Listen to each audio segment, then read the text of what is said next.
नमस्कार साथियों, आज हम बात करेंगे दुबई में। जी हाँ, अगर आप यही दुबई में रहते हैं, आपको अचानक से जॉब चली जाती है तो आप 5 साल का वीज़ा वो आप कैसे ले सकते हैं। हाँ, जो 5 साल का वीज़ा जिसको सिल्वर वीज़ा बोला जाता है अपनी भाषा में, तो वो आपको किस आधार पे मिल सकता है। अगर आपकी मान लो जॉब चली जाती है तो कितने समय तक आप दुबई में रह सकते हैं, कितनी आपकी सैलरी होनी चाहिए, क्या आपकी कंडीशन होनी चाहिए ताकि ये वीज़ा मिल सके। क्योंकि यही सरकार ये चाहती है कि भाई जो अच्छे लोग हैं वो किसी भी रीज़न की वजह से देश छोड़ के न जाएं और वो यहीं रहे। इसलिए उन्होंने पहले इस वीज़ा के लिए नियम हार्ड कर दिए थे। कुछ ही लोगों की कैटेगरी निर्धारित कर दी कि इन्हीं लोगों को मिलेगा। लेकिन अभी वे की जो सरकार है भाई, उन्होंने एक सॉफ्ट तरीका अपनाते हुए एक घोषणा कर दी है कि कुछ कंडीशन में, जैसे पहले जैसे 100 लोगों में से मान लो 5 ही को मिलता था, अब 25 लोगों को वीज़ा मिल सकता है। ये एक कैटेगरी बना दी। इस कैटेगरी की हम इस वीडियो में बात करेंगे कि क्या क्या कैटेगरी होती है तो आपको ये वीज़ा मिल सकता है। वीडियो पूरा देखिएगा, अच्छा लगे लाइक शेयर करिएगा भाई। चैनल जरूर सब्सक्राइब करके बेल आइकन ऑन कर लीजिएगा। फेसबुक पेज वाले पेज को फॉलो करके रखें ताकि हर रोज आपको विदेश से रिलेटेड नई नई अपडेट मिलती रहे। तो चलिए शुरुआत कर लेते हैं।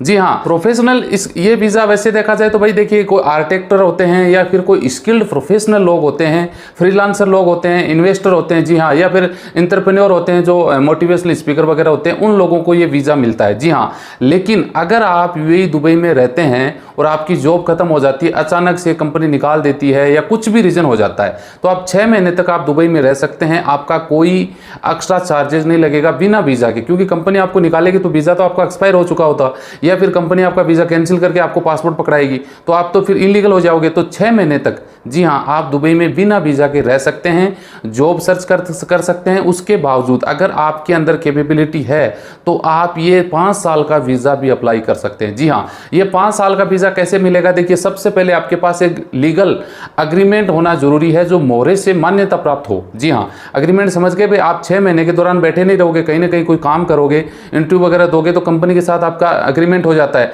वो अग्रीमेंट आपके पास लीगल अग्रीमेंट, मोहरे से मान्यता प्राप्त अग्रीमेंट होना चाहिए, या फिर आपकी एजुकेशन डिग्री कम से कम कॉलेज की डिग्री आपके पास होनी चाहिए, या फिर इसके समांतर और कोई भी डिग्री बहुत सारी आजकल होती है जो सीनियर के बाद में बहुत सारे लोग डिग्री करते हैं, वो डिग्री आपके पास होनी जरूरी है। और मिनिमम सैलरी आपकी 15,000 दुबई दराम होनी जरूरी है, तब ये वीज़ा आपको मिल सकता है। जी हाँ, आगे अगर इसमें बात करें साथियों तो फ्रीलांसर या फिर सेल्फ एम्प्लॉयड वो लोग भी ये वीज़ा ले सकते हैं। आप सेल्फ एम्प्लॉयड कौन होते हैं भाई, जैसे मान लो आप अपना खुद का बिजनेस कर रहे हैं तो आपका सेल्फ हो गया टोटल। फ्रीलांसर जो बिजनेस से रिलेटेड होते हैं वो लोग भी वीज़ा के लिए अप्लाई कर सकते हैं। उनके पास एक लीगल बिजनेस सर्टिफिकेट जिसको बोला जाता है, आप अगर कोई बिजनेस कर रहे हैं तो आपके पास सर्टिफिकेट होगा, वो सर्टिफिकेट होना चाहिए। आपके पास लीगल परमिट वीज़ा होना जरूरी है। एजुकेशन आपकी कम से कम कॉलेज यानी आप फाइनल तक मान सकते हैं कॉलेज की डिग्री होनी जरूरी है, या फिर से कम 2 साल की इनकम 3,60,000 दुबई दराम आपकी होनी जरूरी है। जी हाँ, तब जाके ये वीज़ा आप अप्लाई कर सकते हैं। लेकिन कुछ हद तक जो सेल्फ एम्प्लॉयड की इनकी तो चलो ये पैसे वाले लोग होते हैं, इनकी बात नहीं करते, लेकिन बहुत सारे लोग दुबई में ऐसे होते हैं जिनकी तनख्वाह 15,000 दुबई दराम से ऊपर होती है, उन सब लोगों को ये वीज़ा मिल सकता है। जी हाँ, तो ये वीडियो मुझे लगता है कि आपके लिए हेल्पफुल रहेगा। वीडियो अच्छा लगे तो लाइक शेयर करिए। मिलते हैं नेक्स्ट वीडियो में अच्छी जानकारी के साथ। जय हिंद।